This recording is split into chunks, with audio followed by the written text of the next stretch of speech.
தேவ சமூகத்திலே கூடி வந்திருக்கிற நாம் ஒருவரையும் ஆண்டவர் ஆசீர்வதிப்பாராக. உங்களோடு சேர்ந்து ஊழியம் செய்வதிலே நான் பாக்கியமாக எண்ணுகிறேன். அருமை பாஸ்டர் கேசவன் அவர்களுக்காக நான் கர்த்தரை துதிக்கிறேன். இந்த அருமையான இடத்தை வாங்கி இங்கே ஒரு அழகான 3 நாட்கள் தேவ சமூகத்தில் இப்படி நாம் கூடி வர காரணமாக இருந்து அவர்களை கர்த்தர் ஆசீர்வதிப்பாராக. அவருடைய ஊழியங்களை ஆசீர்வதிப்பாராக. அல்லேலூயா. இது வளர்ந்து பெருக பண்ணுவாராக. ஆமென்.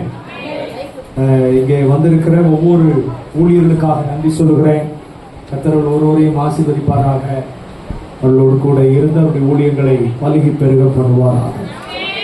ஒவ்வொரு மேலையும் கர்த்தருடைய கிருபை பூரணமாய் இருப்பதாக.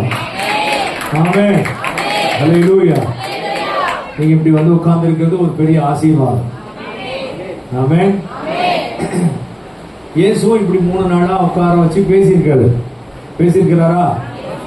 3 நாளா உட்கார வச்சு ஆயிரக்கணக்கான ஜனங்கள் அங்க அதான் யோசிச்சு பார்த்தேன். 2 முறை இஸ்ரேல் தேசத்துக்கு போயிருக்கிறேன். இயேசு பிரசங்கம் பண்ண இடத்துக்கும் போயிருக்கிறேன். அந்த பிரசங்கம் பண்ண இடத்துல எப்படா புருஷர்கள் மாத்திரமே 5000 பேராம். அப்ப ஸ்திரீகள் எப்படி இருப்பாங்க, பிள்ளைங்க எப்படி இருப்பாங்க, மைக் இல்லாம எப்படா பேசினாருன்னு யோசித்தேன். அப்பெல்லாம் மைக் கிடையாது, மைக்கு கிடையாது, இப்பதான் மைக் இல்லாம எப்படி பேசினாரு, எப்படி 3 நாளா உட்காந்துருந்தாங்க, சாப்பிடாம உட்காந்துருக்கிறாங்க. இப்படி உட்காந்துருக்காங்க. நீங்களா சாப்பிட்டு வந்து உட்காந்துருக்கீங்க அப்படித்தானே? மதியம் சாப்பாடு உண்டு, காலைல உண்டு, டீ உண்டு, பிஸ்கெட் உண்டு. அது இல்லாம உங்களுக்கு பஜ்ஜி வேற இல்ல, போண்டா பஜ்ஜி. ஆமா, இது இல்லாம பலாசோல வர உங்களுக்கு கிடைக்கும். அதை வச்சாங்க என்னன்னு தெரியல. ஆமா, பழுக்கல, அதனால வைக்கல, காய வைக்க. சரி, இப்படி நிறைய உங்களுக்கு இருக்குது. ஆனா அவங்க தான் சாப்பிடாம எடுத்துட்டு வந்தது கூட சாப்பிடாம ஒரு பையன் கேட்டிருக்கான். அவன் கொண்டு வந்தான் சாப்பாட, அந்த சாப்பாடு கூட சாப்பிடல. 5 அப்பம் 2 மீன் இல்ல, அதை கூட அவங்க அம்மா கட்டி கொடுத்துருக்காங்க. 3 நாளா சாப்பிடலாம். ஆமா, அப்படியே வச்சிருந்துருக்கிறான், அப்படியே கட்டிக்கிட்டே இருந்திருக்கிறான் அவனும். நீங்களும் நிறைய சின்ன பிள்ளைங்க வந்திருக்கிறீங்க. அப்ப வேத வசனத்தை ஆவலா கேட்கும் போதுதான் அற்புதம் நடக்கும். ஆமென். வேத வசனம் அது நமக்கு, அதுதான் நமக்கு போஜனம்னு சொல்லப்பட்டிருக்கு. அது நம்முடைய ஆகாரம் இல்லையா? வேத வசனம் என்னது? ஆமா, ஜீவ அப்பம். அது அவருடைய வார்த்தைகள். மனுஷன் அப்பத்தினாலே மாத்திரமல்ல, தேவனுடைய வாயிலிருந்து புறப்படுகிற ஒவ்வொரு வார்த்தையினாலும் பிழைப்பான். அந்த பையன் சாப்பிடாம கழுவிட்டே இருந்திருக்கான். 3 நாள் ஆச்சு. 3 நாள் மீட்டிங் முடிஞ்சிருச்சு. ஆண்டவர் சொல்றாரு, சீஷர்கள் என்ன சொல்றாங்க, இவங்களை சீக்கிரம் அனுப்பிடுங்க, இவங்க 3 நாள் ஆச்சு சாப்பிடாம உட்காந்துருக்கிறாங்க, சாப்பாடு கொடுக்க முடியாது. அப்ப ஆண்டவர் என்ன சொல்றாரு, நீங்களே கொடுங்கன்றாரு. எங்கள்கிட்ட இது புருஷர்களே 5000 பேர் இருக்கிறாங்க, நாங்க எப்படி சாப்பாடு கொடுக்கறது? அதெல்லாம் கொடுக்க முடியாது. நாங்க கடையில இருந்து வாங்கிட்டு வந்தா கூட இவங்களுக்கு என்ன செய்ய முடியாது, கொடுக்க முடியாதுன்றான். அப்ப ஆண்டவர் கேட்கிறாரு, உங்கள்கிட்ட என்ன இருக்குன்னு கேட்கிறாரு. உங்கள்கிட்ட என்ன இருக்கு? இவன் கரெக்டா மோபம் முடிச்சு வச்சிருக்கான் சீஷர்கள். ஒருத்தன் கையில 5 அப்பம் 2 மீன். அதாவது இவன் என்ன சொல்லியிருக்கணும்னா, அங்க ஏதோ ஒரு பையன் வச்சிருக்கான் போட்டிருக்கு, ஒரு சாப்பாடு எல்லாம் சொல்லியிருக்கணும். அவன் அடுத்தவன் என்ன சாப்பாடு வச்சிருக்கான், எத்தனை மீன் வச்சிருக்கான், எத்தனை அப்பம் வச்சிருக்கான் எண்ணி வச்சிருக்கானோ. முடிஞ்ச உடனே சாப்பிடலாம் அவன்கிட்ட இல்ல. அதனாலதான் சொல்றான் 5 அப்பம் 2 மீன் கரெக்டா சொல்றான் பாருங்க. அப்ப 5 அப்பம் 2 மீன் தான் இருக்குது, அதை எடுத்துட்டு வாங்கன்றார் ஆண்டவர். அந்த சின்ன பையனும் குடிச்சிட்டான் அப்படியே. அதான் எனக்கு ரொம்ப கேள்வி என்னன்னா, எப்படி அந்த சின்ன பையன் குடிச்சான்? அவன் என்ன பண்ணிருக்கணும், 3 நாளா சாப்பிடல, இப்ப பசி எடுத்திருக்கணும் கண்டிப்பா. அவன் என்ன செய்ய, கொடுக்க முடியாது, நான் வச்சிருக்கணும், எனக்கு வேணும் சாப்பாடு எல்லாம் சொல்லியிருக்கணும். இப்ப நீங்களா இருந்தா அப்படித்தானே சொல்லுவீங்க. என்ன சொல்லுவீங்க, கொடுத்துருவீங்களா அப்படியே முழுசா? சரி, அப்படியே 5 அப்பம் 2 மீன் இருந்தாலும் 1 மீன் வச்சுக்கிட்டு 1 மீன் கொடுத்துருமா, ஏசு நாளைக்கு பசி எடுத்து போட்டுருக்கு இல்ல. 5 அப்பத்துல ஒரு 2 அப்பம் வச்சுக்கிட்டு ஒரு 3 அப்பம் கொடுத்துருக்கலாம். ஏசுநாதருக்கு பசி எடுத்து போட்டு கேட்கறா போட்டுருக்கேன்னு கொடுத்துருப்போம். நம்மள இருந்தா அப்படிதான் செஞ்சிருப்போம். ஆனா 5 அப்பம் 2 மீன் அப்படியே கொடுத்துட்டான். ஏன் கொடுத்தான்? நான் அந்த மாதிரிதான் ஒரு யூத் மீட்டிங்ல கேட்டேன். எப்படா கொடுத்தான் அவன் எல்லாத்தையும் அப்படின்னு கேட்டான். அவன் சொல்றான், பாஸ்டர் 3 நாள் ஆச்சு கெட்டு போயிருக்கோம், அதனால எனக்கு கொடுத்தாங்க. எப்படி எப்படி யோசிக்கணும் பார்த்தீங்களா? 3 நாள் ஆச்சா கெட்டு போயிருக்குமா, கெட்டு கொடுத்தான். கெட்டு போனது ஆண்டவர் கையில கொடுத்தாலும் அது நல்லதா மாற்றுவார். கெட்டு போன நம்மளையே கர்த்தர் நல்லவர்களா மாத்தி இருக்கிறாரு. நம்மளே மாத்தி இருக்கிறார். நம்மளாம் நல்லவங்களா? நம்ம சொல்லுங்க. இருக்கிறதுலே மோசமான ஆட்கள். இப்ப ஒரு 2 லைட் படைக்கும் போது ஆண்டவர் இங்க ஒரு கிரீன் லைட்டும் இங்க ஒரு ரெட் லைட் எரியுற மாதிரி படைச்சிருக்காருன்னு வச்சுக்கோங்களேன். கெட்ட சிந்தனை வரும்போதெல்லாம் ரெட் லைட் எரியும், நல்ல சிந்தனை வரும்போதெல்லாம் கிரீன் லைட் எரியும் படைச்சிருக்காருன்னு வச்சுக்கோங்க. என்ன லைட் எரியும் நினைக்கிறீங்க? கிரீன் லைட் ஃப்ரீஸாவே போயிருக்கும். என்ன லைட் எரியும்? அவ்வளவு மோசமானவங்க. ஒரு பொய் சொன்னா ஒரு பல்லு விழுந்துரும் வச்சிருக்காருன்னு வச்சுக்கோங்க படிக்கும் போதே. இப்பெல்லாம் நம்மள எப்படி இருப்போம் சொல்லுங்க? எல்லாம் புகைப்பல் தான். அப்படிலாம் காமிச்சு கொடுக்காம கெட்டவர்களா இருந்த நம்ம, கெட்டவர்களா இருக்கிற நம்மள நல்லவர்களா மாற்றும்படி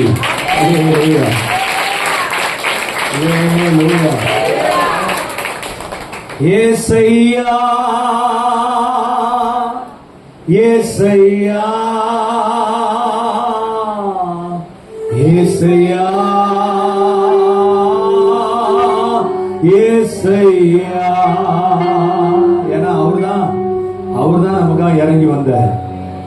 நம்முடைய பாவங்களை அவர் ஏற்றுக்கொண்டார், நம்முடைய அக்கிரமங்களை அவர் சுமந்தார். நம்ம அடைய வேண்டிய ஆக்கினி அவர் மேல் வந்தது. 2 கையும் உயர்த்தி ஒரு விச சத்தத்தை உயர்த்தி ஏசையா ஏசையா ஏசையா ஏசையா. இன்னும் சத்தமா ஏசையா ஏசையா ஏசையா ஏசையா. இன்னும் ஒரு முறை ஏசையா.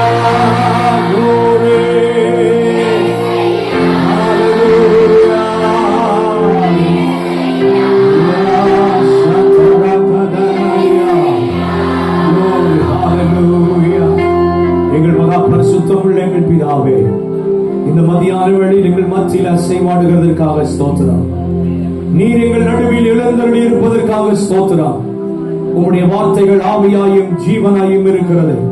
அது நீர் விரும்புகிறதை எங்களுக்குள் செய்யும் ஆண்டவரே. அந்த கிருபையுள்ள அபிஷேகம் பண்ணப்பட்ட வார்த்தைகள் எங்கள் மத்தியில் தொனிப்பதாக, எங்களுடைய இருதயங்கள் திறக்கப்படுவதாக. இந்த கடைசி நாட்களுக்குரிய உடைய திவ்ய வார்த்தைகளை நீர் எங்களுக்கு கிருபையாய் தருவீராக. எல்லா இடையூறுகள் இயேசுவின் நாமத்தில் விலகுவதாக. ஒவ்வொருவரையும் பரிசுத்த ஆவியானவர் ஆட்கொள்வீராக. உம்முடைய கரத்தில் எங்களை தாழ்த்தி ஒப்பு கொடுக்கிறோம். இயேசுவின் நாமத்தில் ஜெபிக்கிறோம் பிதாவே. சத்தமா ஒரு ஆமென் சொல்லுங்க. ஆமென். அல்லேலூயா. நேற்றைக்கு நம்ம என்ன பார்த்தோம்?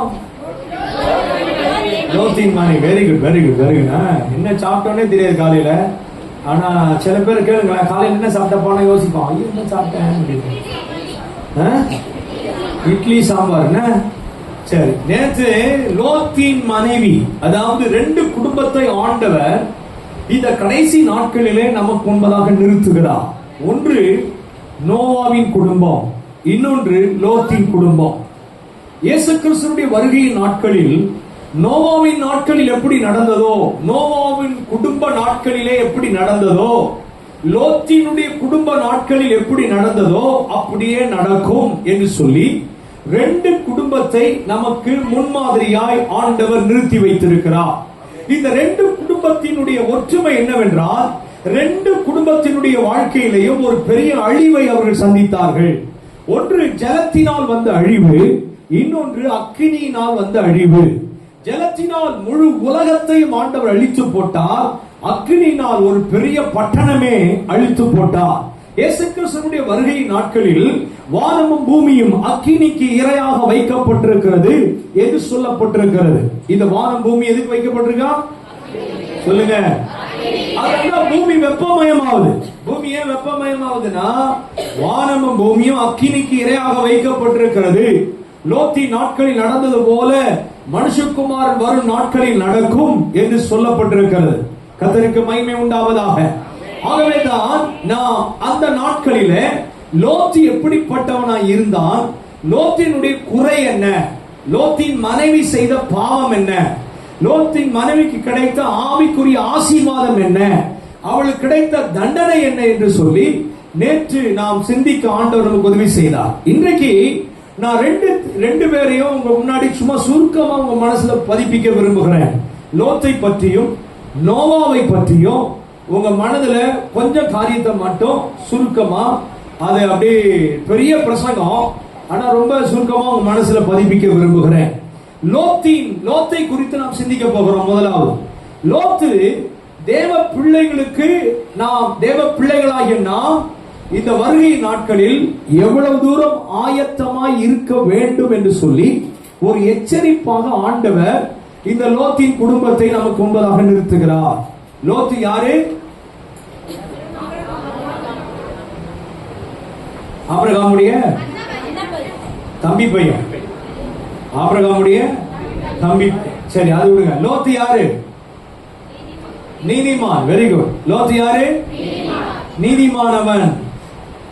அப்படியா?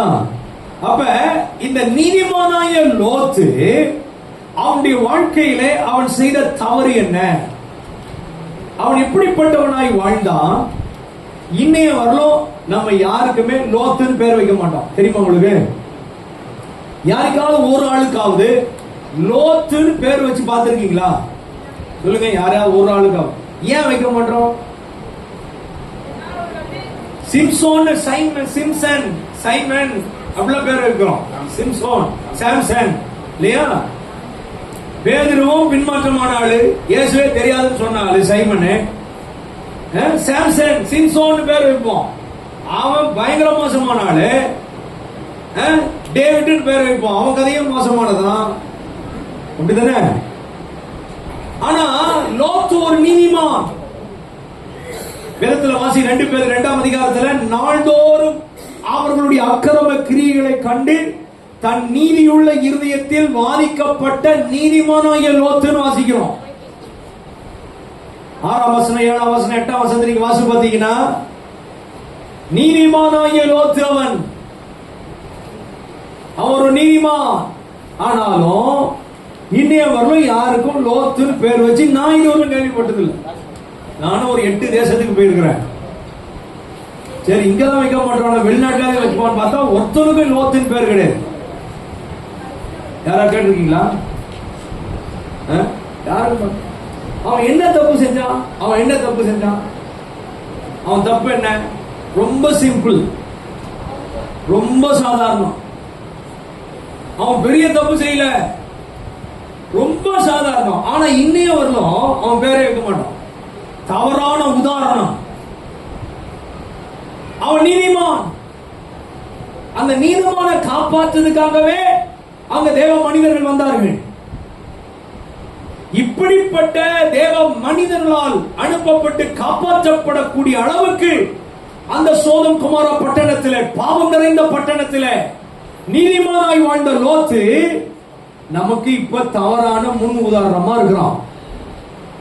அதாவது அந்த கடைசி நாட்களிலே நம்ம ஏதோ ஒரு பெரிய தப்பு பண்ணிட்டாதான் வருகையில கைவிடப்படுவோம். சின்ன சின்ன காரியம் பண்ணிட்டா ஆண்டவர் மன்னிச்சிருவாரு நீங்க நினைக்க கூடாது.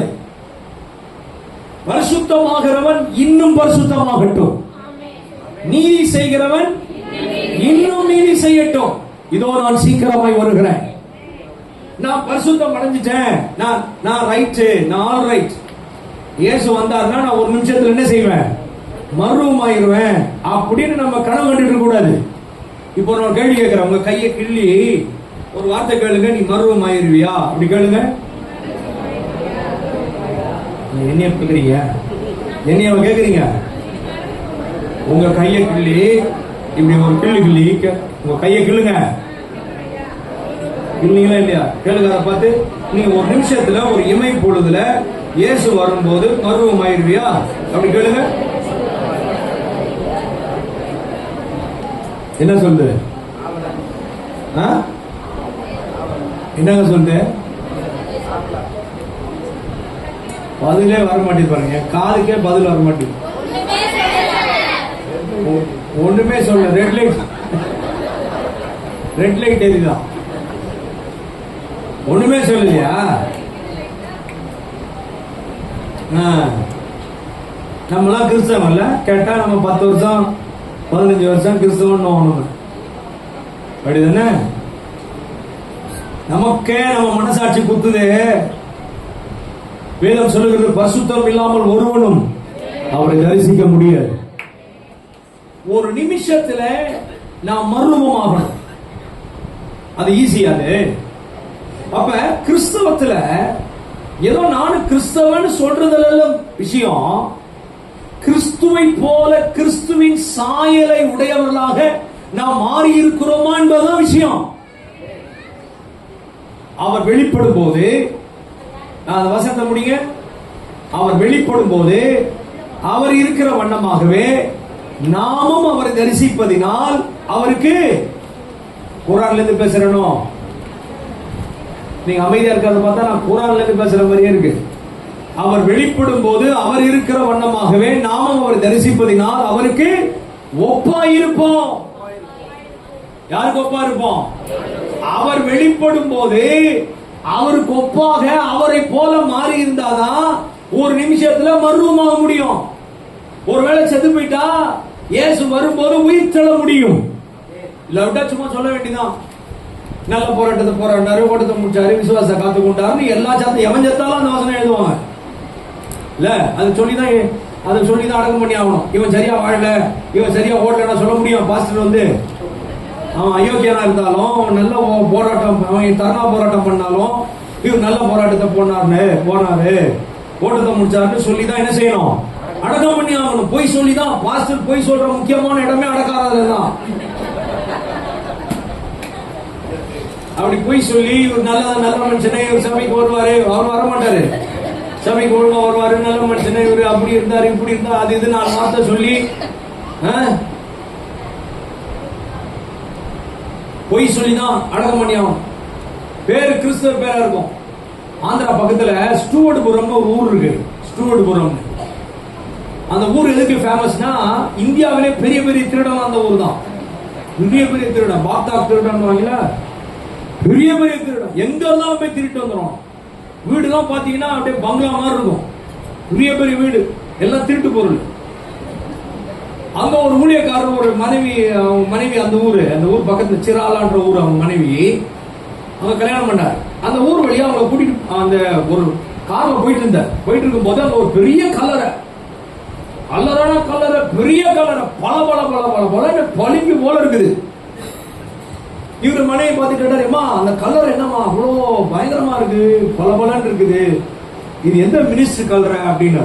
அவங்க சொன்னாங்க, ஏங்க இது மினிஸ்டர் கல்லறை இல்ல, இந்த ஊர்ல பெரிய திருடன் அவருதான் அந்த கல்லறை. என்னமா திருடனுக்கா இப்படி போட்ட கல்லறை, பலன்னு இருக்குது. சரி கிட்ட போய் பார்ப்போம், என்ன பயங்கரமா கண்ணாடி போல கட்டிருக்கானே, இப்படி பண்ணி வச்சிருக்கான்னு சொல்லி கிட்ட போய் பார்த்து ஷாக் ஆயிட்டாரு. ஏன் தெரியுமா? திருடன் பேரை வாசித்தாரு. திருடன் பேர் என்ன தெரியுமா? எலியா. திருடன் பேர் என்ன? கிறிஸ்தவ திருடன் போல இருக்கு, பெரிய திருடன். அவர் எப்படி ஓட்டத்தை முடிச்சாரு? நான் பாம்பேல போய் ஒரு அரசியல்வாதி கிட்ட திருடி இருக்கான். திருடி போலீஸ்கார பார்த்து சுட்டு விட்டான் ஓடும்போது. அப்படிதான் அவர் ஓட்டத்தை முடிச்சாரு. ஆனா கலர்ல எழுதிருக்கு, நல்ல போராட்டத்தை போராடின, ஓட்டத்தை முடிச்சேன். எல்லா கலரும் இதான் எழுதும். கல்லறையில வசனம் எழுதிட்டதுனால நல்ல போராட்டத்தை போராடினாரு கிடையாது, நல்ல ஓட்டத்தை ஓடினார் அர்த்தம் கிடையாது. நான் சொல்றது புரியுதா? அப்பப்ப கேட்கணும், நீ மருவம் ஆயிருவியா? எவ்வளவு திருட்டு வேலை பண்ற தெரியுமா? நீங்களே பேசணும். என் ஆத்மாவே கர்த்தரை ஸ்தோத்திரி. தாவீது பேசுறாரு பாத்தீங்களா? ஆத்மா பார்த்து, என் முழு உள்ளமே அவர் தோத்திரம் பண்ணு. தன்னை பார்த்தே நம்ம பேசணும். நீ எவ்வளவு ஐயக்கே தெரியுமா? நீ எவ்வளவு மாற வேண்டியது இருக்கு தெரியுமா? உங்ககிட்ட எவ்வளவு பொய் இருக்கு தெரியுமா? எவ்வளவு மாய்மாலம் பண்றது தெரியுமா? சபைக்கு வந்துட்டா பரிசுத்த வட்டியமா இருக்கிற, ஆனா வெளில போனா நீ பாவி, கெட்டவர்த்த பேசுற, உன் சிந்தை சரியில்லை. அப்பப்ப பேசணும். நம்மை நாமே நிதானித்து அறிந்தால் நாம் நியாயந்திருக்கப்படும். நம்மை நாமே நிதானித்து அறியணும், நியாயந்திருக்கப்படணும். கண்ணாட்டில் போய் முகத்தை பார்த்துட்டு முகத்தை மட்டும் பவுடர் அடிச்சுட்டு வந்துடக்கூடாது. முகத்தை பார்த்து கண்ணை பார்த்து, கண்ணே நீ ஒழுங்கா இருக்கிறியான்னு கேட்கணும். வாயே நீ ஒழுங்கா இருக்கிறியா? பவுடர் மட்டும் அடிச்சுட்டு ஒரு இதை போட்டு சென்ட்டை போட்டுட்டு அது இதுன்னு என்னென்னலாம் மேக்கப்லாம் பண்ணிட்டு மட்டும் வர்றதுக்குள்ள கண்ணாடி. நம்மளை பார்த்து பேசுறதுதான் கண்ணாடி. ஆமே, அப்படி பேசுறீங்களா? இன்னையில இருந்து பேசணும்னா கண்ணாடியில போய் நீ மர்வம் ஆயிடுவியா, நீ சரியா இருக்கிறியா, நீ நல்லா இருக்கிறியா?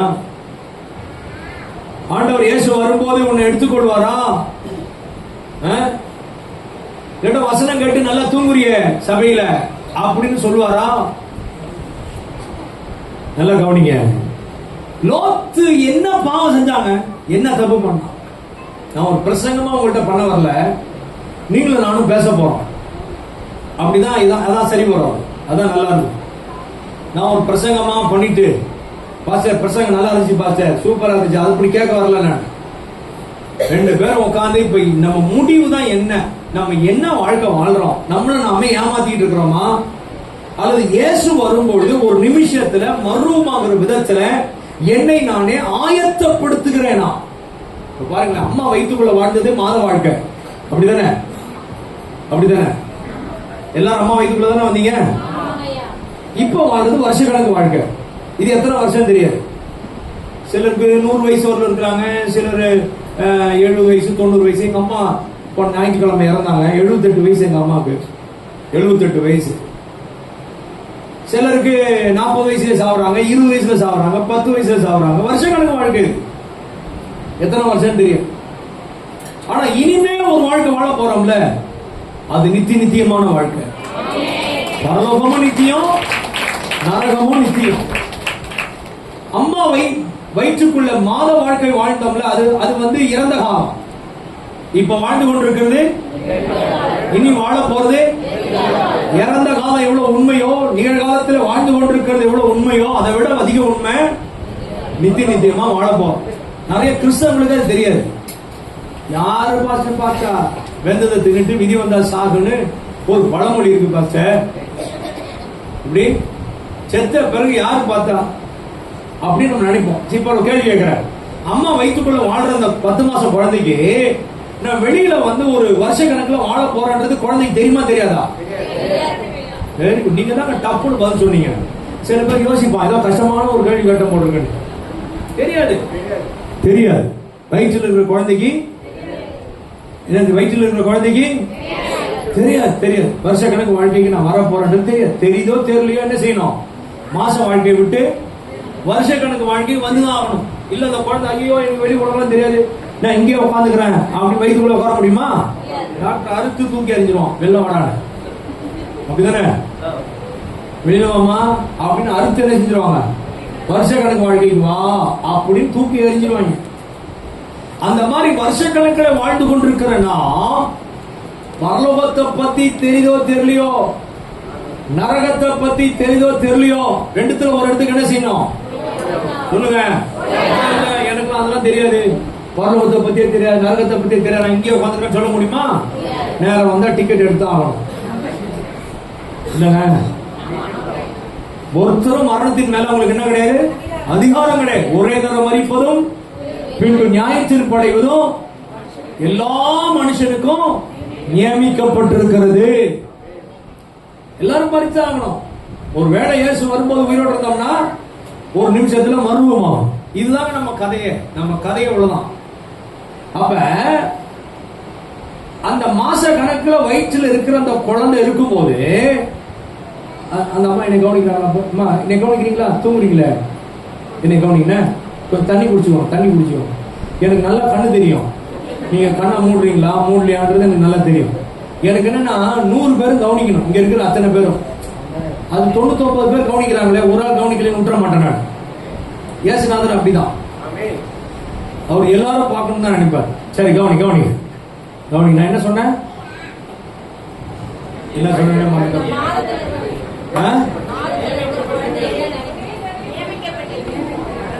நியமிக்கப்பட்டிருக்கு எப்பயே சொல்லி தாண்டி வந்துட்டேன் நான்.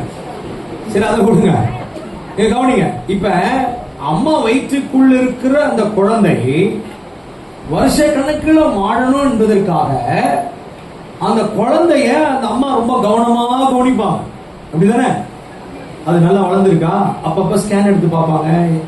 அது ஹார்ட் பீட் நல்லா இருக்கா, மூச்சு விடுதா, மூவ்மெண்ட் இருக்கா, நம்ம கண்டதெல்லாம் சாப்பிடக்கூடாது, கண்ணாப்பெல்லாம் சாப்பிடக்கூடாது, அங்கேயும் ஓடக்கூடாது, குதிக்க கூடாது, கண்ணாப்பெல்லாம் நடக்கக்கூடாது. என்ன செய்யணும்?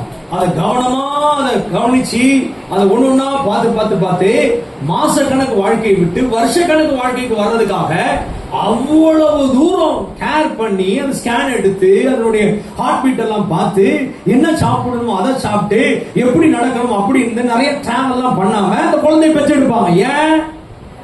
மாச வாழ்க்கையை விட்டு எங்க வருது? வருஷ கணக்கு வாழ்க்கைக்கு வருது. அப்ப வருஷ கணக்கில் வாழ்ந்து கொண்டிருக்கிறேன்னா முறைப்படி எப்படி சத்தியத்தின்படி நடந்தாதான் எங்க போக முடியும்? எங்க போக முடியும்? இஷ்டப்படி நீங்க பாட்டுல கஷ்டம் பண்ணுங்க, நான் பாட்டுல தூங்குவேன், ஆமேன் போட்ட உடனே ஏஞ்சிருப்பேன்னா எங்க போகணும் தெரியுமா? என் இஷ்டப்படி வாழ்வேன், நான் சம்பாதிக்கிறேன், என் காசு, என் பணம், எனக்கு பேலன் இருக்குது, நான் அங்க போவேன் இங்க போவேன், என் இஷ்டம், அப்படி இப்படி நான் நரகம் தான் போகணும். இப்படிதான் வாழணும், சத்தியத்தின்படி நடக்கணும், வசனத்தின்படி நடக்கணும். இப்படி வாழ்ந்தா பத்திரமான இடத்துக்கு போலாம். செக் பண்ணணும், அப்பப்ப ஸ்கேன் பண்ணணும், நம்மளை நாம நிதானித்து அறியணும். ஏன் ஆவிக்குரிய ஹார்ட் பீட் எப்படி இருக்குன்னு பார்க்கணும். சரியா தெரியலையா? பிரசங்கம் ஓகேவா? ஏதோ ஒரு ஆசீர்வாதமா சொல்லுவீங்கன்னு பார்த்தா இதான் ஆசீர்வாதம். பரலோகத்துக்கு போறதா இதை விட என்ன ஆசீர்வாதம் வேணும்? இதை விட என்ன ஆசீர்வாதம் வேணும்? உனக்கு இன்னைக்கு ஒரு 10 லட்ச ரூபா தருவார் சொல்றது ஆசீர்வாதம்? 100 கோடி ரூபாயா? 1 கோடி தர சொல்லிட்டாங்களா? வச்சுக்கிட்டு இங்கே தான் உட்காந்துருக்கணும். பரலோகம் போனோம், பரலோகம் போனோம், நித்திய ராஜ்யத்தை சுதந்திரிக்கணும். என்ன செய்யணும்? நித்திய ராஜ்யத்தை சுதந்திரிக்கணும். 1 கோடி ரூபாய் வாங்கிட்டு இங்க நல்ல 3 வேளை நல்லா 4 வேளையை சாப்பிட்டுட்டு நரகத்துக்கு போறதுக்கு பதிலு இங்க பைத்தியக்காரனா வாழ்ந்து பிச்சைக்காரனா இருந்து பரலோகத்துக்கு போறது பெற்றா? எது பெற்றன்னு நினைக்கிறீங்க? நான் என்ன சொல்றேன், உங்களை பிச்சைக்காரன் ஆண்டவர் விட மாட்டார். இஸ்ரவேலை ஆசீர்வதிப்பது அவருக்கு புரியும். ஆமென், ஆமென். நம்முடைய ஆண்டவர் ஐஸ்வர்ய சம்பன்னர், அவர் நம்மளை விட மாட்டார். ஆனா என்ன நமக்கு என்ன வேணும் தெரியுமா? என்ன போதும் என்கிற மனதுடனே கூடிய தேவ பக்தியே. எனக்கு 1 கோடி ரூபாய் வேணுமா? எனக்கு சொல்லுங்க, எனக்கு என்ன தேவையோ அது கொடுத்தா நல்லதுதான். அதான் நீதிமொழிகளே சாலமோன் ஜெபம் பண்ற ராஜா, ஆண்டவரே நான் தரித்திரம் படிக்கிறதுனால் திருடி தேவனுடைய நாமத்தை வீணில வணங்காதபடி, நான் ஐஸ்வர்யவானாகி கர்த்தர் யார் என்று கேள்வி கேட்காதபடி. ஐஸ்வர்யம் வர வர ஆண்டவரே மறந்துடுவோம் நம்ம. அதாவது ஒரு பாஸ்டர் சொல்லுவாரு, நமக்கு ஒரு 10 ரூபா தேவைன்னா ஆண்டவர் 9 ரூபா கொடுத்தாருன்னா நமக்கு நல்லது. 10 ரூபா தேவைக்கு 11 ரூபா நம்ம கொடுத்தாருன்னா அது நல்லது இல்லைன்னு. ஏன்னா 10 ரூபா தேவைக்கு 9 ரூபா நம்ம கொடுத்தாருன்னா அந்த 1 ரூபாய்க்காக ஆண்டவர் தேடிட்டு இருப்போம். ஆண்டவரே ஆண்டவரே ஆண்டவரேன்னு. 10 ரூபாய்க்கு 11 ரூபா கிடைச்சுன்னு வச்சுக்கங்களேன், ஆண்டவராது ஒண்ணாவது சபையாவது ஒண்ணாவது அப்படின்ட்டு போயிடும். என்ன தம்பி, தூக்கம் வருதா? நல்ல கவனிங்க. அப்ப லோத்து செஞ்ச தப்பு தான் என்ன சொல்லுங்க பாப்போம். என்னதான் தப்பு பண்ணாங்க? அவன் நீதிமானுங்க. அவன் ஏன் அவன் பேரை இன்னும் வைக்க முடியல? சோதம் குமாரா பட்டணம் என்பது பாவம் நிறைந்த பட்டணம். அதாவது லியோனா ரேவலின் அப்படின்னு சொல்லப்படுகிற ஒரு தேவ மனிதன். அவர் யூகேல லண்டன்ல பிறந்தவர். ஆனா அவர் அமெரிக்காவில் போய் செட்டில் ஆயிட்டார். 87 வயது வரை அவர் உயிர் வாழ்ந்திருக்கிறார். அவர் தான் எழுப்புதல் தாமதிப்பது ஏன் என்கிற ஒரு புத்தகத்தை எழுதினார். அவர் அந்த புத்தகத்தை நீங்க எல்லாம் வாசிக்கணும். எழுப்புதல் தாமதிப்பது ஏன் புக் ஸ்டால்ல நீங்க போனீங்கன்னா அங்க அந்த புத்தகம் இருக்கும். அதை வாங்கி வாசிச்சு பாருங்களேன். இந்த கடைசி நாட்கள்ல நம்ம எப்படி வாழணும்ன்ற காரியத்தை ரொம்ப அழகா எழுதுவார். அவர் அந்த புத்தகத்தை நீங்க வாசிக்கலன்னா இந்த சோதம் குமார பட்டணத்தை பத்தி எழுதுறாரு. என்ன எழுதுறாரு? சோதம் குமாரா பட்டணம் என்பது அங்க சபை கிடையாது. அங்க என்ன கிடையாது? இந்த மாதிரி ஒரு ஐக்கியம் கிடையாது, இந்த மாதிரி ஒரு கூடுகை கிடையாது. சோதம் குமாரா பட்டணத்துல வேதம் கிடையாது. சோதம் குமாரா பட்டணத்துல have no preachers, அங்கே பிரசங்கியார்கள் கிடையாது. have no church, have no bible. அங்க வந்து இப்படி ஒரு பைபிள் ஸ்டடியோ, இப்படிப்பட்ட ஒரு கூட்டமோ, இப்படிப்பட்ட ஒரு ஐக்கியமோ, ஒரு பிரேயர் மீட்டிங்கோ அங்க கிடையாது. அப்படி இல்லாத ஒரு பட்டணம் பாவம் செய்யும் பொழுது தேவன் அதை அக்கினினால் அழிப்பாரே. ஆனால் நமக்கு சபை இருக்குது, பிரசங்கியார்கள் இருக்கிறாங்க, வேதம் இருக்குது, இப்படிப்பட்ட ஐக்கியம் இருக்குது, இப்படிப்பட்ட கூட்டம் இருக்குது. நாம் பாவம் செய்வோமே ஆனால் தேவன் நம்மை அழிக்காமல் விடுவாரோ? நாம் தவறு செய்வோமே ஆனால் நமக்கு தண்டனை வராமல் இருக்குமோ? அவர் எழுதுறாரு, எந்த தேவ தண்டனையும் இதற்கு முன் அவர்கள் கண்டதில்லை.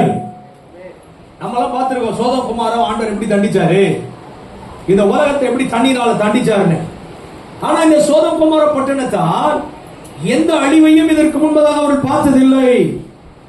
அப்படிப்பட்டவர்களையே தேவன் அழிப்பாரையானால் துணிந்து பாவம் செய்கிற நாம், வேதம் இருக்குது, சபை இருக்குது, ஐக்கியம் இருக்குது, ஆலோசனை இருக்குது, எல்லாம் இருந்து துணிந்து பாவம் செஞ்சோம்னா நம்மளை அழிக்காம விட்டுருவாரா? பிலிகிரகாம் தன்னுடைய பிரசங்கத்தில் ஒரு முறை இப்படி சொல்றாரு, அமெரிக்காவின் பாவத்தின் நிமித்தம் தேவன் அமெரிக்காவை அழிக்காமல் இருந்தால், அழிக்காமல் போனால் சோதம் குமாரா பட்டணத்தை அழித்ததை குறித்து அவர் மனஸ்தாபப்படுவார் அப்படின்னு சொல்றார். அமெரிக்காவே நீ மனம் திரும்பணும், உன் பாவத்தின் நிமித்தம் தேவன் இதை அழிக்காமல் போவாரே. ஆனால் சோதம் குமாரா பட்டணத்தை குறித்து அவர் மனசாப்படுவார், ஏன் அழிச்சேன்னு. ஆனா இந்த லோத்து செய்த தவறு என்ன அப்படின்னா ஒரு சின்ன தப்பு தாங்க. என்ன தெரியுமா? தாமதம். என்ன தப்பு? ஆதியாகமம் 19ஆம் அதிகாரம் 16ஆம் வசனத்துல அவன் செஞ்ச தப்பு தாமதம், தாமதித்துக் கொண்டிருந்தான். நீங்க நினைக்கலாம் ஏதோ ஒரு பெரிய தப்பு பண்ணிட்டாதான் ஆண்டவர் நம்மளை தண்டிப்பாருங்க. இல்ல இல்ல, சின்ன சின்ன தவறு கூட தேவனுடைய சமூகத்தில் உட்கார்ந்து நாம் பாவங்களை அறிக்கையிட்டு நாம் நம் தேவனோடு ஒப்புரவாகி பரிசுத்தமாக வேண்டியது மிக அவசியம். அப்ப அவன் செஞ்ச தப்பு என்னன்னா லேட். என்ன சொல்லுங்க? லேட்டா வர்றது, லேட்டான காரியம். ஆவிக்குரிய வாழ்க்கையிலே பின்பற்றக்கூடாத ஒரு பாத்திரம் இந்த லோத்து. சில பேர், சில டாக்டர் சொல்லுவாங்க, ஆஸ்பத்திரி கூட்டிட்டு போகும்போது, ஐயோ 2 நிமிஷம் முன்னாடி வந்தீங்கன்னா எங்களை காப்பாத்திட்டு இருக்கலாம், இப்பதான் உங்க உயிர் போச்சுருவான். இல்ல ட்ரெயின் சரியான நேரத்துக்கு வரலன்னா அது போயிடும். அது லேட் மிகப்பெரிய பாதிப்பை உண்டாக்கிறோம். ஆகவே இந்த நாட்களில் தீவிரமாய் செயல்பட வேண்டிய, தீவிரமாய் தேவனோடு நெருங்க வேண்டிய ஒரு காலம். இன்னும் காலம் இருக்கு, இன்னும் நிறைய வருஷம் இருக்கு. இயேசுநாதர் இப்போதைக்கு வரமாட்டாரு, அவர் எப்போ வருவாருன்னு அவருக்கே தெரியாது. பிதா ஒருவர் தவிர வேறு ஒருவனும் அதை அறியான். இன்னும் நம்ம பல காலங்கள் இருக்குன்னு நினைச்சிட்டு இருப்போம். ஆனால் ஆதி காலம் 1ஆம் நூற்றாண்டிலேயே இயேசு வாசற்படி நிற்கிறார் என்கிற சத்தியம் வெளிப்பட்டது. இயேசுவே பரலோக ராஜ்யம் சமீபித்திருக்கிறது என்று சொல்லிதான் பிரசங்கமே ஆரம்பிக்கிறார். மனம் திரும்புங்கள், உங்களுக்கு ஒரு 1 கோடி ரூபாய் தருவேன் அப்படியா சொன்னாரு? மனம் திரும்புங்கள், உங்களுக்கு ஒரு நல்ல வீடு கட்டி தரேன் அப்படியே சொன்னாரு? மனம் திரும்புங்கள், என்ன சொன்னாரு? ரொம்ப சீக்கிரம் இருக்குப்பா பரலோக ராஜ்யம் சொல்லிதான் பிரசங்கமே ஆரம்பிக்கிறார். தேவைன்னா கொடுப்பாரு, இதெல்லாம் பின்னால வர்றது, அது முக்கியம் கிடையாது. இட்லி வாங்கினா சட்னி சாம்பார் தானா வரும், அப்படிதானே? நிறைய பேர் சட்னி சாம்பாரே பேசிக்கிட்டு இட்லியை விட்டுறாங்க. சாம்பார் நல்லா இருந்துச்சு பாஸ்டர், இட்லி ரொம்ப, சட்னி ரொம்ப முக்கியம். பரலோகம் போறதுக்காக தான் நம்மள ஆசீர்வதிக்கிறாரே ஒழிய நம்ம ஆசீர்வாதத்தை பெற்றுக் கொள்வதற்காக பரலோகம் கிடையாது. நான் சொல்றேன் ரைட்டா? நீங்கள் நானும் அவருக்கென்றும் அவரை கொண்டு சிருஷ்டிக்கப்பட்டோம். அப்படிதான் இருக்கு. தெசலோனிக்கேயர்லயும் வாசிக்கிறோம், கொரிந்தியர்லயும் வாசிக்கிறோம். சகலமும் அவர் மூலமாயும் அவருக்கென்றும் அவரை கொண்டும் சிருஷ்டிக்கப்பட்டது. ஆமா, சகலமும். சகலம் உங்களை என்ன கர்த்தர் படைச்சது நோக்கம் என்னன்னா அவருக்காக தான். இந்த கையை எதுக்கு படைச்சாரு சொல்லுங்க? கை எதுக்கு? என் மூஞ்ச தொடக்கிறதுக்கு பாஸ்டர். அப்படியா? எதுக்கு படைச்சாருங்க? கையை எதுக்கு படைச்சாரு? கை தட்டி பாடவா? கை தட்டி அவருக்காக தான். அவருக்காக கை தட்டணும், அவருக்காக நீங்க கையை நீட்டணும், கையை பேசணும், உயர்த்தணும், ஒரு அல்லேலூயா சொல்லணும். எல்லாமே அவருக்காக தான். எல்லாமே எதுக்கு?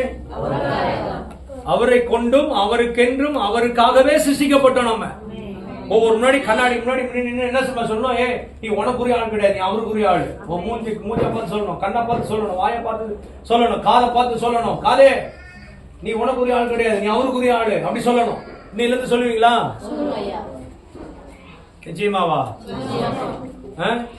அப்பப்ப கையை பார்த்து சொல்லணும். கையே நீ உனக்குரிய ஆள் கிடையாது, நீ அவருக்குரிய ஆள் அப்படி சொல்லணும். காலே நீ உனக்குரிய ஆள் கிடையாது, நீ அவருக்குரிய காலு. இன்னையில இருந்து அப்படி சொல்லி பாருங்களேன். நம்ம ஒரு நாள் பாவம் செய்ய மாட்டோம், ஒரு நாளும் தவறா போக மாட்டோம், ஒரு நாளும் செய்ய மாட்டோம். நான் என் நேசருடையவன், என் நேசர் எனக்கு உரியவர். நான் என் நேசருடையவன், என் நேசர் எனக்கு உரியவர். முத்தரிக்கப்பட்ட கிணறு நான், மறைவு கட்டப்பட்ட ஊற்று நான். முத்தரிக்கப்பட்ட கிணறு நான், மறைவிக்கப்பட்ட ஊற்று நான். நான் என் நேசருடையவன், என் நேசர் எனக்கு உரியவர். எனக்குலாம் ஒரு ஸ்டென்ட் வச்சிருக்கு. ஹார்ட் அட்டாக் வந்து என் சாட்டிய சொன்ன நேரம் ஆயிடும். பிறந்ததுல இருந்தே மரண போராட்டம். பிறந்ததுல இருந்தே 2 முறை மஞ்சக்காமால வியாதி வந்து மறிக்கிற நிலைமைக்கு போயிட்டேன். 2 முறை டைபாய்டு வியாதி வந்து சாகிற நிலைமைக்கு போயிட்டேன். 1 முறை சிக்கன் குனியா வியாதி வந்து நடக்க முடியாம ஆயிட்டேன், மறிக்கிற நிலைமைக்கு போயிட்டேன். 3 முறை தண்ணீர்ல முழுகிட்டேன். கடல்ல 1 முறை அடிச்சுட்டு போயிட்டேன். ஒரு கை என்னை தூக்கி வெளியே இருந்தது. 5 முறை மேஜர் ஆக்சிடென்ட் கர்த்தர் என்னை காப்பாற்றினார். Major accident. 2020 Covid positive. 2020 Covid corona தொற்று. அதனால நான் செத்துருவேன் நினைச்சேன். ஆண்டவர் ஜீவனை கொடுத்தார். 2021 எனக்கு ஒரு ஹார்ட் அட்டாக். 3 பிளாக்னாங்க. அதுல ஒரு பிளாக்ல எனக்கு ஸ்டென்ட் வச்சிருக்காங்க. டாக்டர் சொன்னாங்க நீங்க பிரசவம் பண்ணக்கூடாது, சத்தம் போட்டு பேசக்கூடாது, நீங்க பத்திரமா இருக்கணும் அப்படி இப்படின்னு சொன்னாங்க. சொன்ன பிற்பாடுதான் எனக்கு நிறைய கூட்டமே. ஆனா நான் ஸ்டென்ட் வச்ச மாதிரி பேச மாட்டேன்.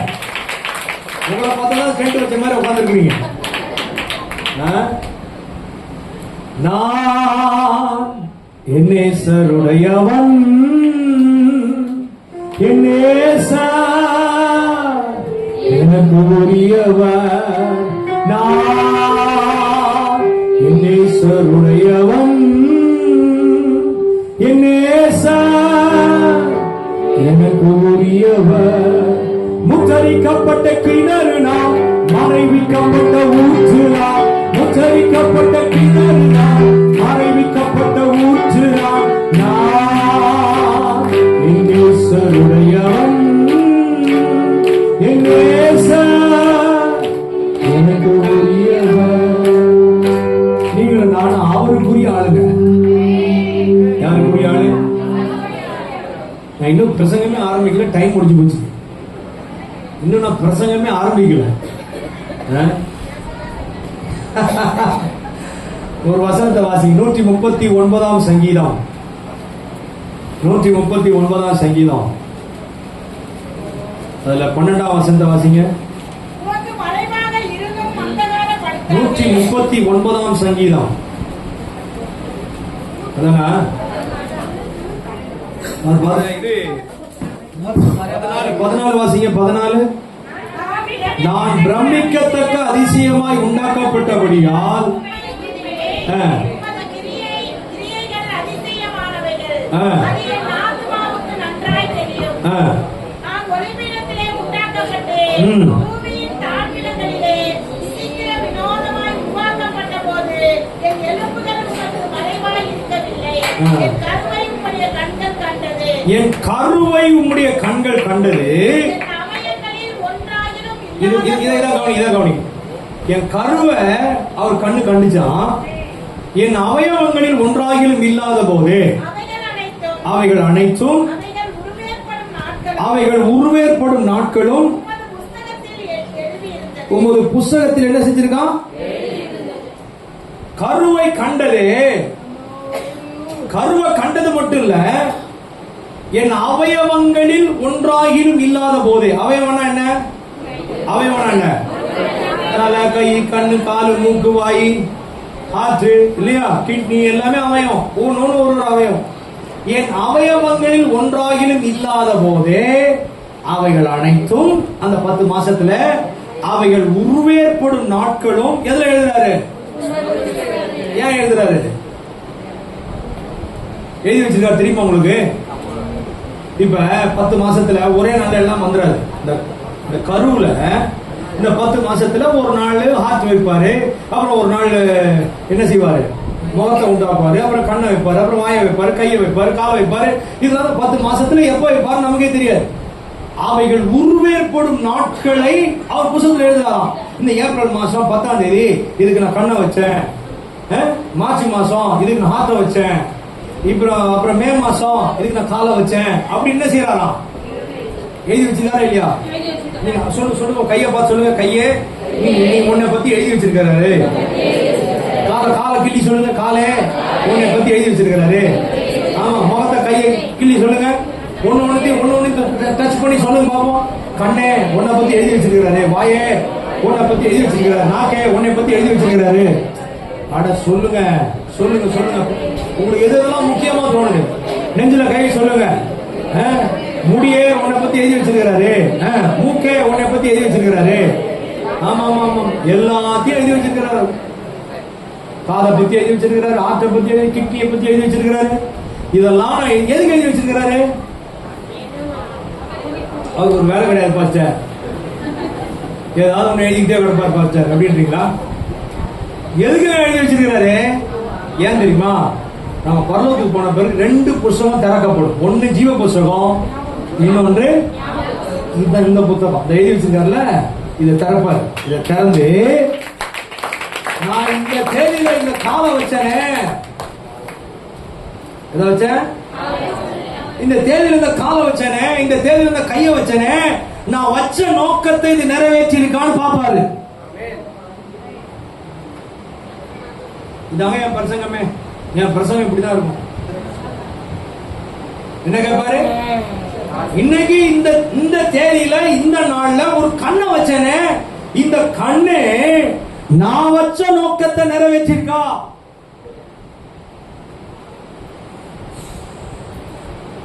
கேட்பாரா கேட்க மாட்டாரா?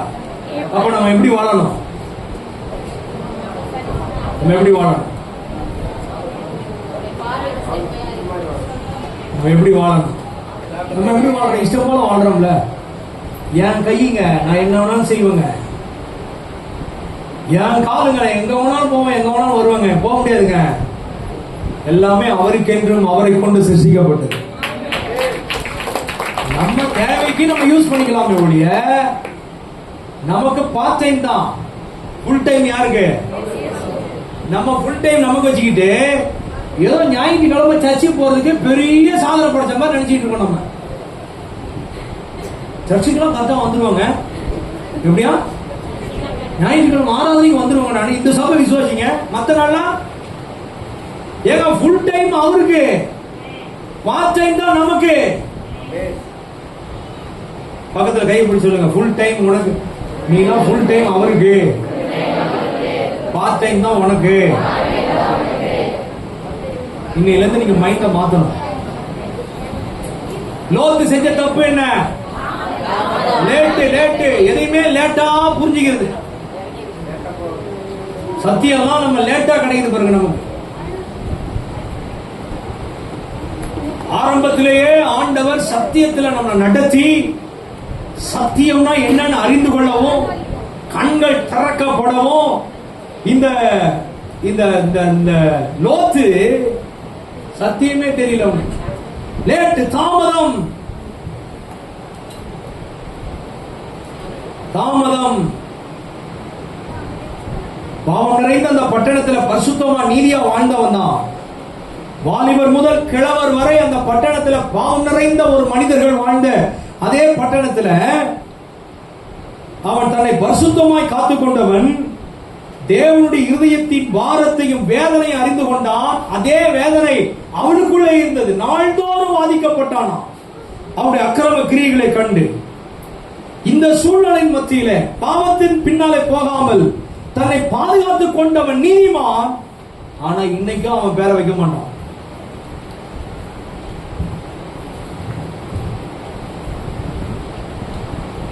தேவன் இந்த பட்டணத்தை அழிக்க போகிறார் என்கிற செய்தி கேட்டவுடனே அந்த அழிவின் செய்தியை அவன் நம்பினவன்.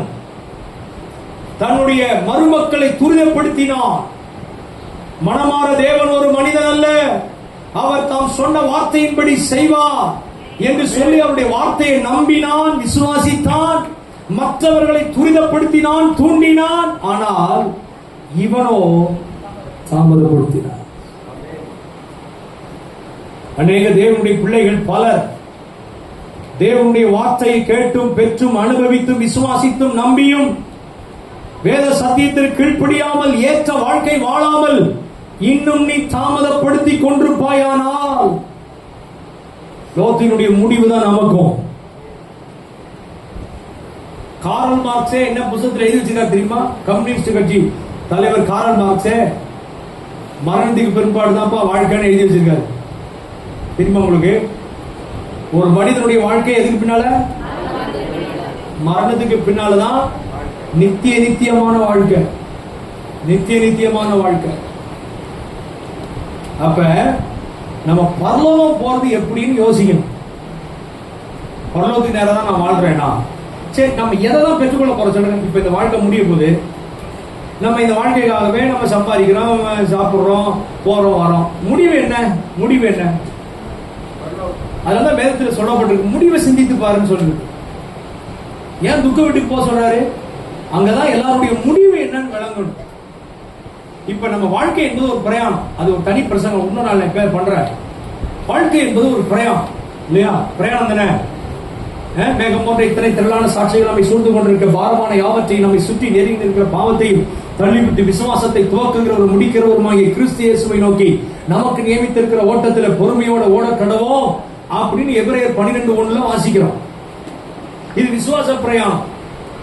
இது விசுவாசத்தை துவக்கிறோம் முடிக்கிறோம் அவர்தான். இது ஒரு பிரயாணம். பயணம் தானே. எங்க எதை நோக்கி பிரயாணம்? இப்ப நீங்க பஸ் ஸ்டாண்ட் போறீங்க, பட்டுருட்டி பஸ் ஸ்டாண்ட் போனீங்கன்னா அங்க எல்லா ஊர் பஸ்ஸும் நிற்கும். இப்ப நீங்க வந்து சென்னைக்கு போறீங்கன்னு வச்சுக்கோங்களேன். சென்னைக்கு போகணும் நீங்க, அங்க எல்லா ஊர் பஸ்ஸும் நிற்கும். நிக்குமா நிக்காதா? அங்க திருவண்ணாமலைக்கு நிற்கும், அங்க கடலூருக்கு நிற்கும், சிதம்பரத்துக்கு நிற்கும், பாண்டிச்சேரிக்கு நிற்கும், கடலூர் அப்புறம் மதுரைக்கு நிற்கும், திருநெல்வேலிக்கு நிற்கும், ஆந்திராவுக்கு நிற்கும், எல்லா ஊருக்கும் நிற்கும். ஆனா நீங்க எந்த பஸ்ல ஏறி உட்காரணும்? கொடுங்க. மதுரை பஸ் ஏசி பஸ்ஸா இருக்கும். என்ன பஸ்? ஆமா. பெங்களூர் போற பஸ் சூப்பர் டீலக்ஸா இருக்கும். என்ன பஸ்? ஆனா மதுரை சென்னைக்கு போற பஸ் ஓட்ட பஸ் கூட இருக்கலாம். ஆனா நீங்க எந்த பஸ்ல ஏறி உட்காரணும்? இல்லங்க, அதுல உட்கார மாட்டேன். இதான் ஏசி பஸ் ஏறி உட்காந்துருவோமா? இதான் சூப்பர் டீலக்ஸ். பாயிண்ட் பாயிண்ட் ஏறி உட்காந்துட முடியுமா? முடியாதா? முடியாது. என்ன ஊருக்கு போறியோ, அதாவது உன் துவக்கமே உன் முடிவை வச்சுதான். சொல்லுங்க இந்த வார்த்தைய. எதை வச்சு? பஸ் பார்த்துக்கிட்டே வருவோம். எந்த பஸ்ல சென்னைன்னு போட்டிருக்கு அப்படி பார்த்துக்கிட்டே வருவோம். இந்த பஸ் நல்லா இருக்கும், பாயிண்ட் பாயிண்டா இருக்கும், சூப்பர் டீலக்ஸா இருக்கும், ஏசி பஸ்ஸா நிக்கும், பிரைவேட் பஸ்ஸா நிக்கும், எல்லா பஸ்ஸும் நிக்கும். ஆனா என்ன ஊருக்கு போகணுமோ அந்த பஸ் ஏறி உட்காரணும். இப்ப நான் கேக்குறேன், நீங்க எந்த பஸ்ல ஏறி உட்காந்துருக்கீங்க? போய் தண்ணி கொடுக்கும். சுத்தம் போய் இங்க வந்து நல்லா வாழ்ந்துட்டு நான் அப்படி இதை சம்பாதிக்கணும், அதை வாங்கிக்கணும், இதை வாங்கிக்கணும், இதை போட்டு அதை பெற்று ஓடணும், இதேதான் மைண்ட் ஓடுதே ஒழிய ஒரு நாளைக்கு 1 மணி நேரமாவது பரலோகத்தை பத்தி சிந்திக்கிறோமா? யோசிங்க.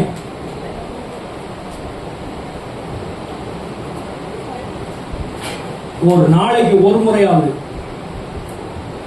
முடிவை வச்சுதாங்க நம்ம துவக்கமே, ஆரம்பமே முடிவு வச்சுதான். நான் உங்கள்கிட்ட பிரசங்கம் பண்ணல, பிராக்டிக்கலா நம்ம எப்படி வாழணும்ன்றதை யோசிக்க வைக்கிறேன். இது பிரசங்கமே கிடையாது. உங்களுக்கு தான் எத்தனை பிரசங்கம் பண்ணி என்ன பிரயோஜனம்? அப்ப நம்ம என்ன பண்றோம்? நைசா இதுல ஏறி உட்கார்ந்துருப்போம். டக்குனு இதுல இருந்து இறங்கி டக்குனு வேற பஸ்ல ஏறி உட்காந்துருது. எனக்கு அதை கொண்டா இதை கொண்டா இதை கொண்டா இதை கொண்டா இந்த பஸ்ல ஏறி உட்காந்துருது. நான் இங்க சம்பாதிக்க உலகத்துல அது வாங்க இதை வாங்க இதுல தேவைதான், தேவையில்லைன்னு சொல்லல, தேவைதான். எது தேவையோ அது தேவை. அது ஆண்டவர்கிட்ட ஜெபம்னா தருவாரு, ஜெபம்னா தருவார். பிரயாசப்படணும் தான், உழைக்கணும் தான். அதே சமயத்தில் அதெல்லாம் வாழ்க்கை. ஆண்டவர் எழுதி வச்சிருப்பாரு, எதுக்கு இந்த கை, இது இந்த கை எதுக்கு, இந்த விரல் எதுக்கு, எதுக்கு பரலோகத்துக்காக வாழ்ந்துச்சா? ஒரு 10 டிராக்ஸ் கொடுத்துச்சா போய் இந்த கையினால ஒரு 10 பேரை போய் சந்திச்சு கை கொடுத்து, எப்பா இயேசு உன்னை நேசிக்கிறாரு, இயேசு ரொம்ப நல்லவர்ப்பா, அவர் பாவத்தை மன்னிக்கிற எப்படி போய் சொன்னிச்சா? ஒரு கை கொடுத்து அன்பா ஏதாவது சொன்னிச்சா? வாயி எதுக்குங்க வாயி? போய் புடி கலைக்கிறோம். நம்ம பரலோகத்துக்காக வாழ்றோன்னு பொய், ஆயத்தார்த்தா பொய். பாட்டு பாட சொல்லுங்க. உண்மை இல்லாமல் எனக்கு யாருண்டு, அழகா பாடுவோம். ஆனா அவரை விட்டுட்டு மீதி எல்லாம் தேடுவோம். பொய். ஆண்டவர்கிட்ட ஜெபம் பண்ண, இருதயம் துடிக்கணும். ஆண்டவரே உமக்காக வாழணும், பரலோக ராஜ்யத்துக்காக நான் வாழணும். இன்னும் நான் பிரசங்கமே ஆரம்பிக்கல, எனக்கு டைம் முடிஞ்சு போச்சு. சரி, நான் வேகமா சொல்றேன். பரலோகம் போறதுக்கு சில தகுதிகள் இருக்குதுங்க. ஒண்ணு மனம் திரும்பணும். 2வது ஜலத்தினாலும் ஆவியினாலும் என்ன செய்யணும்? கரகணும். அது ரொம்ப முக்கியம். 3வது பிள்ளைகளை போல ஆகணும். எப்படி ஆகணும்? பிள்ளைகளை போல. மத்திய 18:3-4 வாசி பாத்தீங்கன்னா, 3ஆம் வசனம் 4ஆம் வசனம் 18ஆம் அதிகாரத்துல பிள்ளைகளை போல ஆகாவிட்டால் பரலோக ராஜ்யம் போக முடியாது. 4வது மத்திய 5:20 வேதபாரகர் பரிசேயருடைய நீதியிலே நம்முடைய நீதி அதிகமா இருக்கணும், நீதியா வாழணும். 5வது தேவனுடைய சித்தம் செய்யணும். மத்திய 7:21 தேவனுடைய சித்தம் செஞ்சாதான் பரலோகத்தில் பிரவேசிக்க முடியும். 6வது மத்திய 25ஆம் அதிகாரம் 34ஆம் வசனத்தில் நீங்க வாசி பார்த்தீங்கன்னா 40ஆம் வசனம் வரலாம். அன்பின் கிரியை நம்ம வாழ்க்கையில் இருக்கணும். இந்த 6 காரியம் இருந்தாதான் எங்க போக முடியும்னா பரலோக ராஜ்யத்துக்கு போக முடியும், தேவராஜ்யத்துக்கு போக முடியும். நம்ம பாட்டிலே இஷ்டையா வாழ்ந்துகிட்டு தேவராஜ்யம் போயிடலாம் நினைக்க கூடாது. வெளிப்படுத்தல் 21ஆம் அதிகாரம் 8ஆம் வசனத்துல யார் நரகத்துக்கு போவான்னு எழுதப்பட்டிருக்கு. வெளிப்படுத்தல் 21:8, மத்திய 25:41 வெள்ளாடு இடது பக்கம், செம்மறியாடு, இப்படிப்பட்ட காரியங்கள் நம்ம வாசிக்கிறோம். வீட்டில் வாசிப்பாரு. இவனுடைய தாமதத்திற்கான காரணம் என்னன்னு தெரியுமா? லோத்தினுடைய தாமதத்திற்கு காரணம் ஆரம்பத்தில் இவன் எடுத்த தெரிந்தெடுப்பு, தவறான தெரிந்தெடுப்பு தான். இவனுக்கு நிறைய சொத்து இருக்குது, ஆடு மாடு இருக்குது. ஆபிரகாம் கூடவே இருந்திருக்கலாம். ஆபிரகாம் தேவனை ஆராதிக்கிற மனுஷன். ஆனால் அவனை விட்டு பிரிந்து தன் கண் பார்த்தபடி சோதோம் குமாரா ஏதேன் தோட்டத்தை போல, கர்த்தருடைய தோட்டத்தை போல இருந்ததுன்னு சொல்லி அங்க போயிட்டான். செழிப்ப தேடி போனான், செழிப்ப தேடி. இந்த லோத்து செய்த தவறு என்ன? தவறான தேர்ந்தெடுப்பு. எப்போதுமே ஐஸ்வர்யம், பணம் கிடைக்குது, 1000 கிடைக்குது, கோடி கிடைக்குது, இப்படி போனா நஷ்டம் தான் நமக்கு. அது நஷ்டம், ஆத்தும நஷ்டம். அது ஐஸ்வர்யம் உடையவன் பிரிவினை விரும்பினான், ஐஸ்வர்யத்தை தேடினான், தேவ சித்தத்தை அவன் அறியல, தன் தவற உணரல. ஒரு முறை சொத்துலாம் பிடிக்கப்பட்டது, அப்ப கூட தன் தவற உணரல. ஆபிரகாம் சொல்ற, நாம் சகோதரர்கள், நாம் ஏன் பிரியணும் ஃபர்ஸ்ட் சொல்றாரு. அதுக்கப்புறம் நீ வாழ போற போனா நான் இட போறேன்னு சொல்லிட்டாரு. எனக்கு அருமையானவர்களே, தவறான தெரிந்தெடுப்பு நம்முடைய வாழ்க்கையின் முடிவை பரிதாபமாக்கிறோம். அவனை குறித்து வேதத்தில் வாசிக்கிறோம். ஆதியாகமம் 13:10 அவன் பார்த்தான் இருக்கு. 13ஆம் அதிகாரம் 11:12 அவன் பயணமானான்னு சொல்லப்பட்டிருக்கு. சோதோம் குமாரை பார்த்து 14:12 ஆதியாகமத்துல அவன் குடியேறினான் அப்படின்னு சொல்லப்பட்டிருக்கு. 19:1 அவன் வாசலில் உட்கார்ந்தான் என்று சொல்லப்பட்டிருக்கு. சோதோம் குமாரா பட்டணத்தில் படிப்படியாய் அவன் அழிவுக்குரிய பட்டணத்திலே தன்னுடைய மனதை செலுத்தி விட்டான். லோத்து தானே தெரிந்து கொண்டான் சோதோம் குமாராவை. அது ஆதியாகமம் 13:11 வாசிக்கிறோம். ஆனால் ஆபிரகாமுக்கு தேவனே கொடுத்தார் அந்த பட்டணத்தை. இது ஆதியாகமம் 13:15 வாசிக்கிறோம். தேவன் தான் ஆபிரகாமுக்கு வனாந்தரமான இடத்தை கொடுத்தார். அதிலே கர்த்தர் ஆபிரகாமை ஆசீர்வதித்தார். ஆனா இவன் கண் போன போக்கிலே அவன் தேடி போனான். அவனுடைய முடிவு பரிதாபம். 3 காரியத்தை நம்ம ஒழுங்கா தேர்ந்தெடுக்கணும். 1 நம்முடைய வாழ்க்கை துணை, 2வது நம்முடைய வேலை, 3வது நாம் இருக்கிற சபை. இது 3 ரொம்ப முக்கியம். நம்முடைய பார்ட்னர், நம்முடைய வாழ்க்கை துணை என்பது அது நம்ம ஆவிக்குரிய வாழ்க்கைக்கு பயந்து நடக்கிற ஒரு கிறிஸ்தவ ஐக்கியமாய் இருக்கணும். இஷ்டம் போல தேர்ந்தெடுக்க கூடாது. அது ரொம்ப முக்கியம். 2வது வேலை. இந்த வேலை செய்யறதுனால என் ஆவிக்குரிய வாழ்க்கை தடை இல்லாமல் நான் பயணிக்க முடியுமா? இந்த வேலையினால் ஆண்டவருக்கு சபைக்கும் போதுமான நேரத்தை கொடுக்க முடியுமா என்று எண்ணி நம்ம வேலையை சூஸ் பண்ணணும். அதே போலதான் சபை.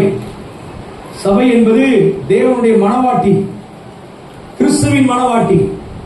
நம்மை கற்புள்ள கன்னிகையாய் உருவாக்குகிறதா சபை. அப்படிப்பட்ட சபையில கர்த்தர் நம்மை நிறுத்தி இருக்கிறார். ஆமென். கற்புள்ள உபதேசம், பரிசுத்த உபதேசம்.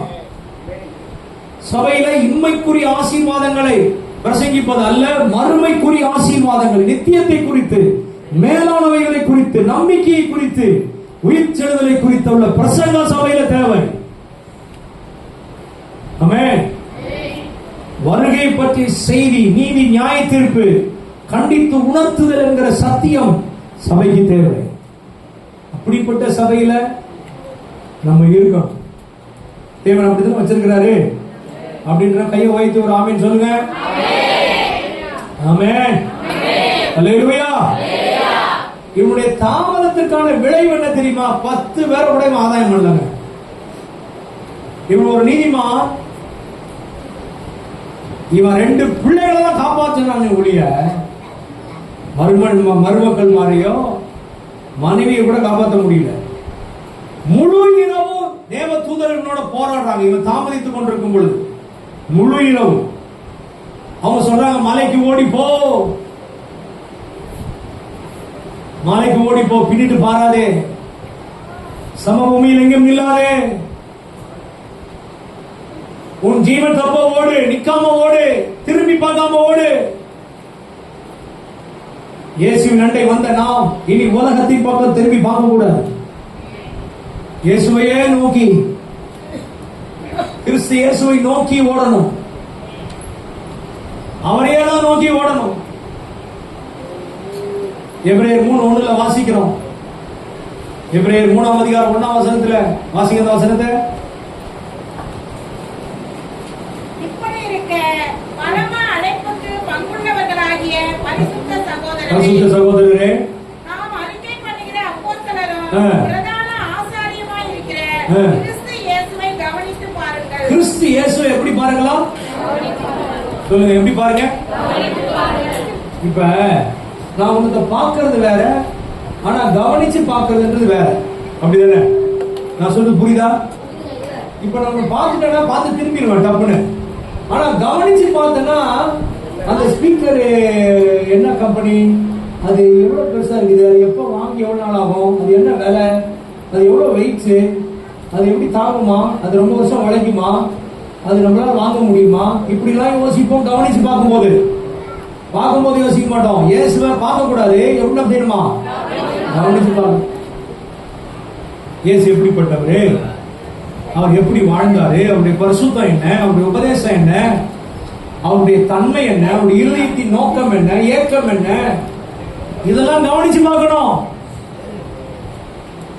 அவரை நோக்கி ஓடணும்.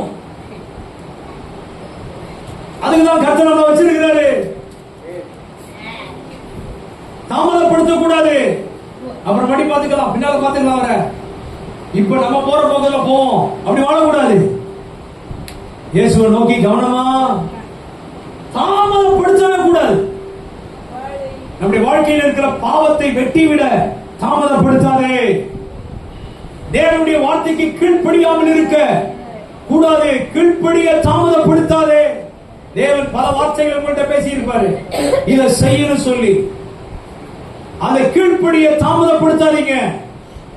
தேவனை பிரியப்படுத்த தாமதப்படுத்தாதீங்க. தேவனுக்கு என்று கொடுக்கணும் நினைச்சதை கொடுக்காம தாமதப்படுத்தாதீங்க. தேவனுக்கு ஒண்ணு கொடுக்க பிரதிஷ்டை பண்ணியிருப்போம், தேவனுக்கு ஒண்ணு கொடுக்க நம்ம தீர்மானிச்சிருப்போம், அதை கொடுக்க அப்புறமாட்டி பார்த்துக்கலாம். அப்படி தாமதப்படுத்தாதீங்க. வருகைக்கு ஆயத்தமாக தாமதப்படுத்தாதீங்க. இந்த மத்திய 25ஆம் அதிகாரத்தில் 10 கன்னிகைகள் தான் 10 பேரும். 10 பேருடைய தீவட்டி எரியுது. 10 பேர் மணவாளன் வர ஆயத்தமா இருந்தாங்க. 10 பேர் மணவாளனை சந்திக்க ஆயத்தமா இருந்தாங்க. ஆனா 5 பேருடைய தீவட்டி அணையிற போல இருக்குது, அணையில. ஏன்னா வாங்க வேண்டிய நேரத்தில் அவங்க வாங்கல, தாமதம். லேட்டா போய் வாங்க போறாங்க, வாங்க வேண்டிய நேரத்தில் வாங்கல.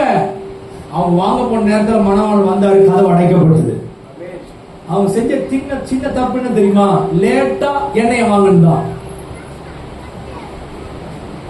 அதனால அவங்க வாழ்க்கையே பரிதாபம்.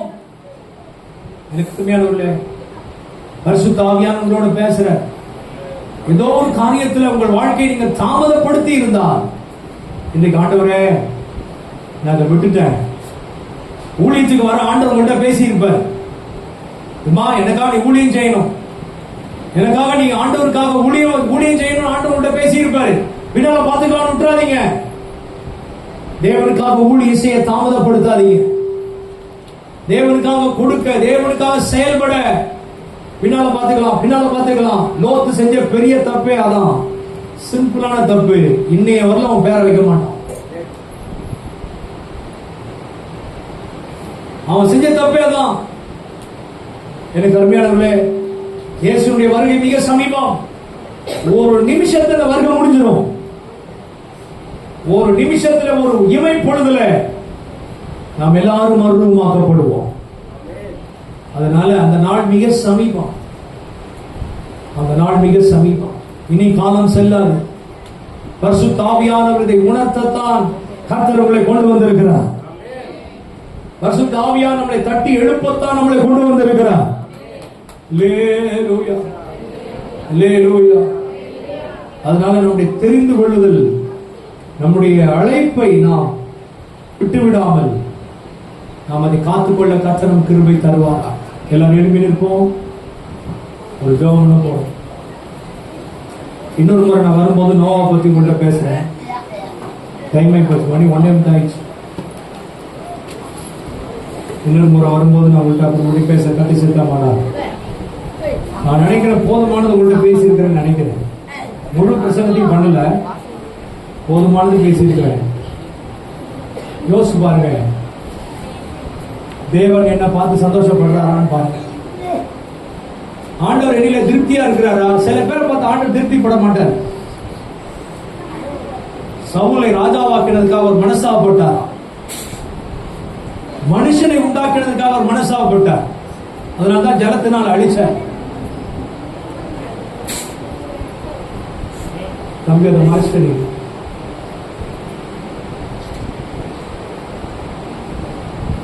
சவுல ராஜாவாக்குறதுக்காக மனசாவப்பட்டார்.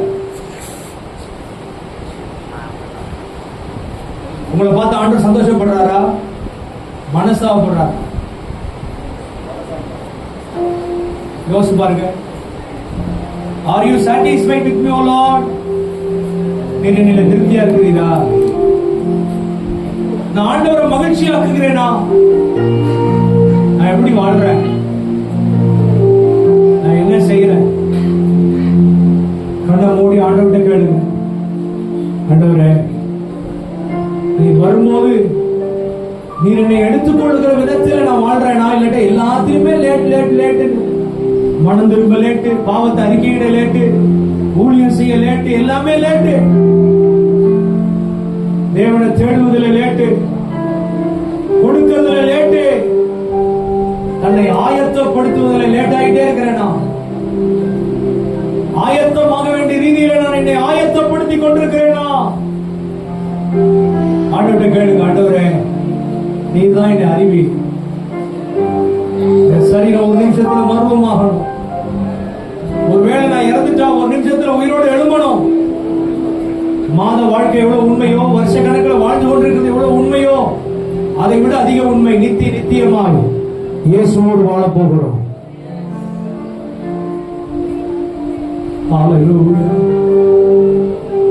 பரிசுத்த ஆவியானவர் உங்களோடு தெளிவாய் பேசுகிறார். Thank you, Jesus. Thank you, Lord. Thank you, Jesus. ஆண்டவரே, உண்மையா உங்க வாழ்க்கையை திறந்து கொடுப்பீங்களா? ஆண்டவரே, என் நிலைமை உமக்கு என்னன்னு தெரியும்ப்பா. என் நிலைமை உமக்கு என்னன்னு தெரியும்ப்பா. எல்லாத்துலயும் லேட்டாவே இருக்கிறேன். சபைக்கு லேட்டா வரேன், உங்களுக்காக செயல்படுவதில் லேட்டா செயல்படுறேன். வேதம் வாசிக்கிறத காலையில எழுப்பி நான் வேதம் வாசிக்கிறது இல்ல, இஷ்டம் போல வாசிக்கிறேன். காலையில எழுப்பி ஜெபிக்கிறது இல்ல. கிறிஸ்தவன் என்கிற போர்வையில வாழ்றேன், கிறிஸ்தவன் என்கிற பெயரில வாழ்றேன். எனக்கு உதவி செய்யுங்க ஆண்டவரே. ஹalleluya.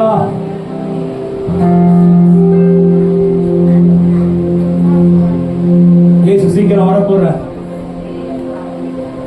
இயேசு சீக்கிரம் வரப்போற.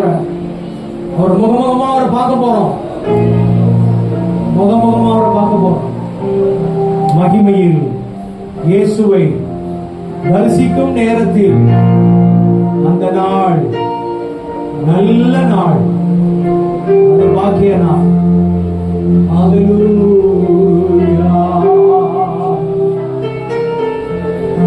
மகிமையில் இயேசுவை தரிசிக்கும் நேரத்தில் அந்த நாள் நல்ல நாள், பாக்கிய நாள். மகிமையில்